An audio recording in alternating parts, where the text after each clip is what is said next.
In today's video, I'm going to share with you my personal story of taking my cheating ex back. That was one of the most profound learning experiences I ever had in my life. And I call it a learning experience and not a mistake because I learned from it. And a mistake, this is the difference between a mistake and a learning experience. A mistake is if you do it twice after you know better. Thank God that I know better and I will never do it again. This is why I want to transfer this wisdom to you so you never take an ex back.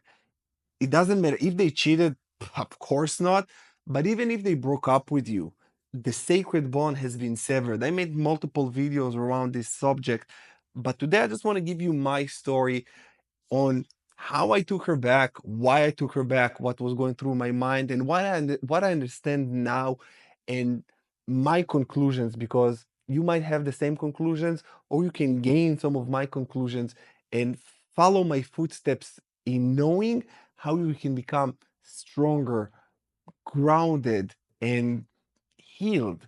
Because taking the next back is a pure indication of you not doing the personal development work after the breakup, because they cheated, they probably moved on, or been with someone else and they came back. Now, what happened when they're coming back in between? You need to work on yourself. You need to love yourself. You need to heal. And when you healed enough, you will experience this epiphany where you realize that you don't deserve someone who comes back. You deserve someone who never leaves. But we'll discuss a little bit more about it later on in this video. And I'm going to share with you the story. So it was around, I believe, 3 years ago now. I don't remember precisely the date, but it was around 3 years ago. And we lived together. We've been together for 2 years. We had a great relationship. We barely argued. And now I realize that barely arguing, it's not that good of an indication of a healthy relationship. It's okay to argue. Of course, it's never physical or verbal abuse or raising your voice. It needs to be very respectful, and there is a lot of conclusions after, so it's not toxic. But we didn't argue. And the reason that we didn't argue is because she was mentally checking out from very early on in the beginning of the relationship. She wasn't that invested. And that's the problem. If your partner does not care about anything, they don't care about you. So that's number one red flag that I didn't even see. I thought, oh, I'm so amazing. Because I was a people pleaser, very anxious, gave her everything she needed or wanted, tiptoeing around to make sure that I don't do anything wrong to upset her or speak my mind, doing things that even I didn't really want to do. And then I said, okay, so when she wanted to have a little separation, she flew to Miami to meet with a guy. And get this, you guys, you won't believe if I'm telling you this right now, but because this is who I am today, I'm so strong and so masculine. Nobody can fuck with me like that anymore. This is one of the reasons that I want you to know that, because when you look at me, you said, "Oh, you're so strong," but I was very weak, very weak, and this is why, from the bottom of my heart, I'm sharing with you my deepest truth and the things that happened that shaped me. So, like I said, we're around 2 years together. We never really argued, but after about 2 years, that was really bad. Like, our relationship started to disintegrate, the communication, the physical intimacy started to decrease. And she said to me one day, she's like, "Listen, I just want to fly to Miami to," at the beginning, she said to chill. Then I realized she's going to meet another guy. And when before she flew, she's like, "I'm going to meet another guy." But she told me this because I caught her. I saw on her phone some messages, and I back then I didn't know anything about relationships, cheating. I didn't know anything about it. I was never cheated on before, so I didn't know nothing about it. Her secretive behavior, the phone is upside down all the time, password and shit. But one day she used my computer and she had her WhatsApp on my computer because her computer was in fixing or something. And I saw this message from this guy. And then she like told me about it, but it's after I caught her. Anyways, she was flying over to fuck with this guy. Literally, she just told me, "I'm going, but I will come back."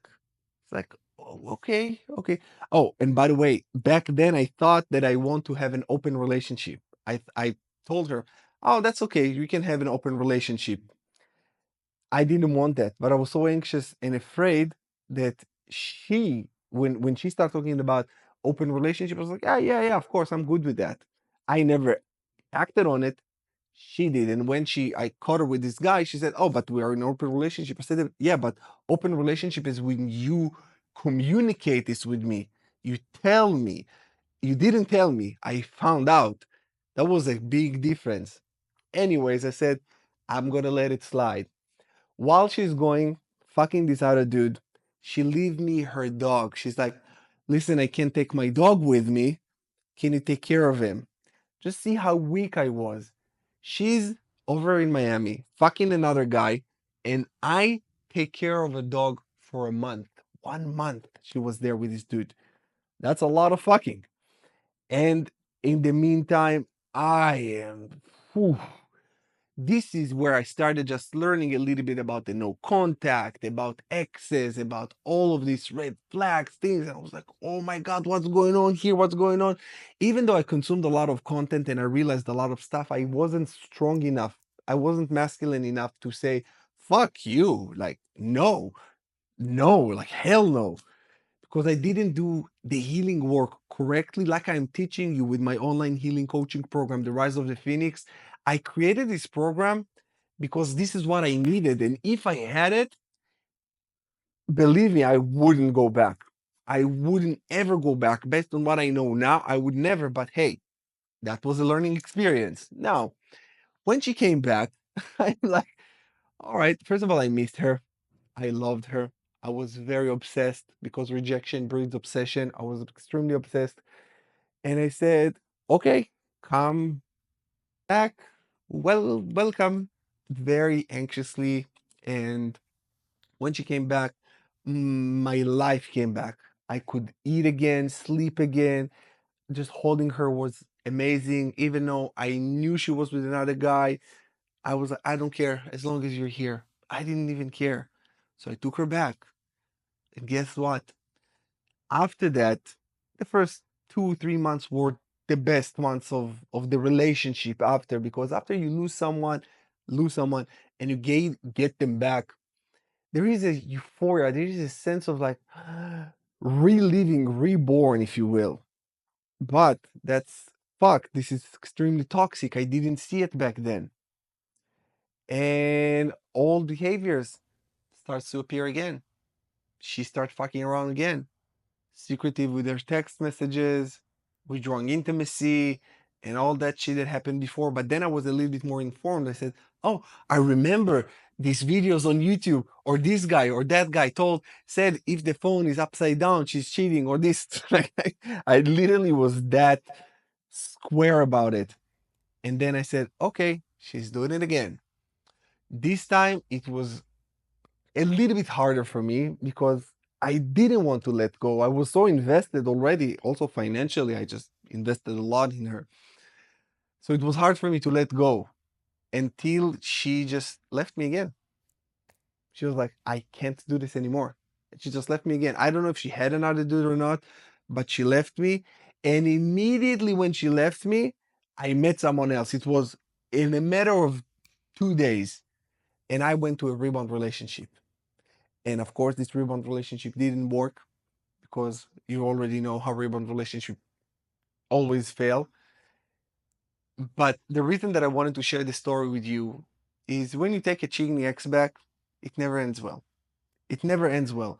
Especially for a man, the woman lost the respect for you. She will never respect you the same way. At the beginning, told me like how masculine I am and how strong I am for looking over that and not thinking too much about it. But that wasn't the truth. A strong man don't accept unacceptable behavior. I accepted this behavior because I was weak. This is why I'm telling you guys, if you take an ex back for whatever reason, you're weak. You're very, very weak. And I know how I know I just told you because I've been there, I've done that. Now I know that if somebody fucks with me for if I smell now my detective skills are so heightened. If somebody fucks with me, it's an immediate no for me. It's like thank you, no thank you. I don't even allow an option for somebody to fuck with my heart again. But you need to go through it to realize it. and that's okay if you went through it. That's all right. Draw the conclusions. If you need help, talk to me. Get the Rise of the Phoenix. Do something that will help you heal.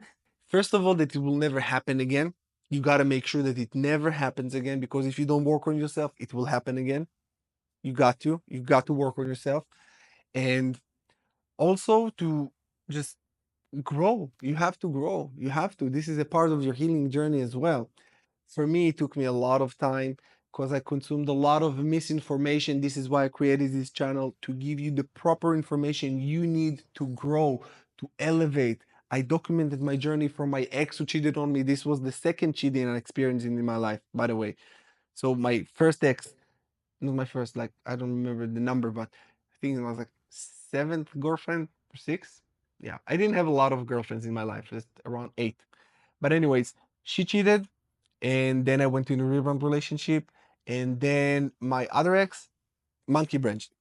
But when it happened, the second cheating with my other girlfriend, I said, okay, now it's time to clean house. Now it's time to really go deep, because when I saw videos on YouTube and when I saw people talking about all that masculinity and shit, it wasn't truth. It wasn't the truth. This is why I created this channel, and I got also Coach Paz Goldman, the 1% Mindset YouTube channel as well. I just created it because I want to give you guys the truth, the information that you need to heal and to grow. And that is all there is to it. Based on my personal journey, coaching hundreds and thousands of people by now, even tens of thousands of people in my online programs. So I know what I'm talking about, and you can tell. You can tell bullshit when you see it. You can smell it. So, anyways, I'm sending you much love. Thank you so much for watching and learning a little bit more about my personal experience. I hope that you can resonate, and I hope that you can take some, even just one thing, even if you take one thing from this video that you can just save into, put in your toolbox for later. I've done my job. Thank you so much for watching, you guys. I'll see you again in the next one.